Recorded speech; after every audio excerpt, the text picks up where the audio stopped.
I try. There's gonna be so much nastiness later and so much sadness, really. I'm just a sad person. Sad person. I'm just, it's really great. Also, it breaks the weirdness of performing in front of a bunch of pretty much glowing white torsos. If you're not wearing white, man, I don't even know who you are.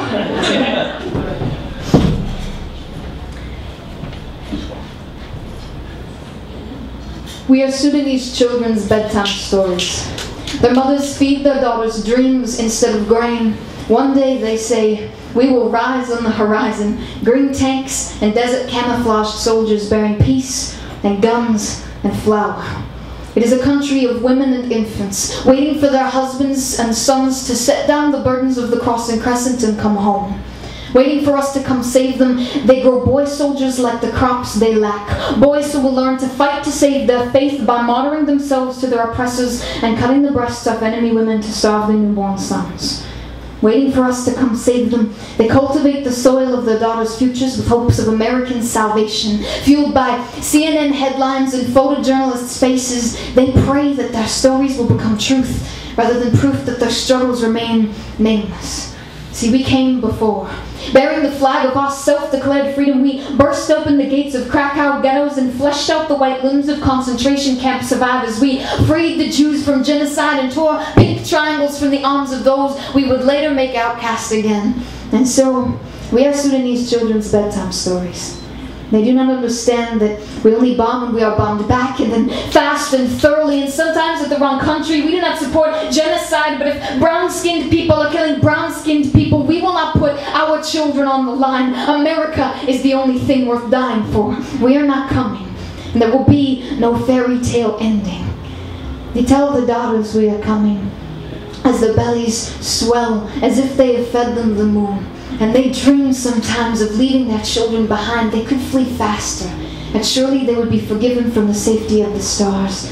But instead they wait for a rescue that is not coming, for a hope that is too silent, too foreign, and too black to ever be answered.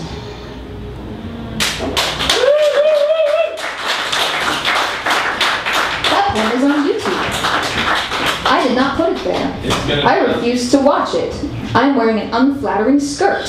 Women are weird. It's gonna be alright. Yeah. There was another. There was a YouTube thing. She says, looking for her poem, witty banter. There was another poem on YouTube that I didn't own from the indie finals, and I'm really pissed off because NPS decided that you couldn't have YouTube of nationals on there, and it's my poem. I never watched it. I want to see it. We'll add an overlay for this that just says Nationals 2007. Woo! Yes. They'll be like, man, that's a small final stage. They'll be like, man, I had no idea that there were tornadoes in Austin in like August. And we had no idea that poets were just allowed to hang out on stage for hours.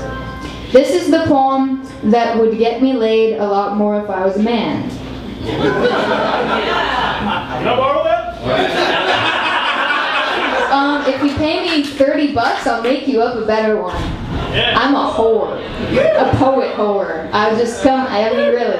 I have CDs. They're gonna be over there. They're all glowy right now, which is really cool. They're $10. If you are planning to vote for McCain, they are $20 because you have more money than me. Oh yeah. Your mouth is a drum. Your lips are dresser drawers full of expectations. Your face is the moon through the trees at twilight. I want to taste you like cactus fruit. I want to drink your pussy like rainwater. Your hands are living stems sprung from a leaf in concrete. You are as hard and as firm as the heart of a desiccated sidewinder. You are the honey in the hornet's nest.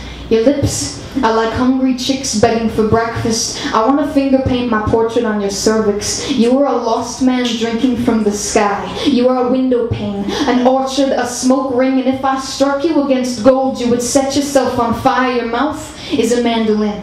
Your mouth is a pistol, a turned down tulip. Your mouth is the sleeping man on the sidewalk begging for change because the night is dark and his matches burned out 10 years ago. You taste like the ashes of the sun.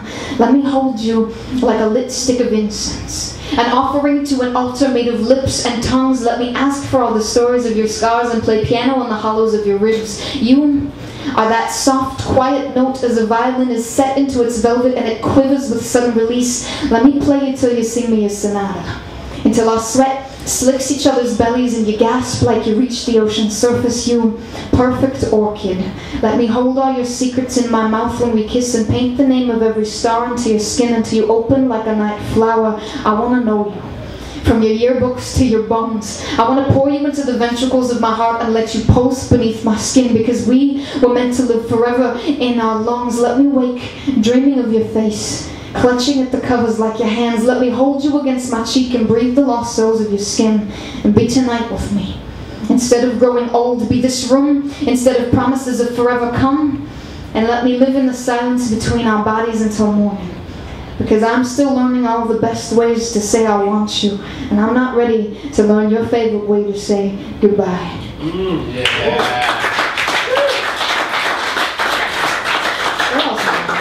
Those are weird. So that poem makes all the men in the room uncomfortable, and like maybe I don't want to sleep with them because they don't have a cervix, and all the women are like, what are you doing to my cervix exactly? That sounds kind of weird. If you like it, you can talk to me later. That's also, I am going to be doing the 10 and 0 poem later in the night. The 10 and 0 poem is great. I love it. It has the word fuck a lot. I have a book that I'm putting up on lulu.com for an absurd amount of money, so you should buy that too. It's on my MySpace page. You just click and then you're like, wow, that's a lot of money for a poetry book. I'm going to buy it. And then you put in your credit card number and you send me money, and it's great. And it's called Fuck Me Human, which comes from the poem that I'll do later. And if you like that poem, don't talk to me afterwards. You're probably weirder than me. And that's bad.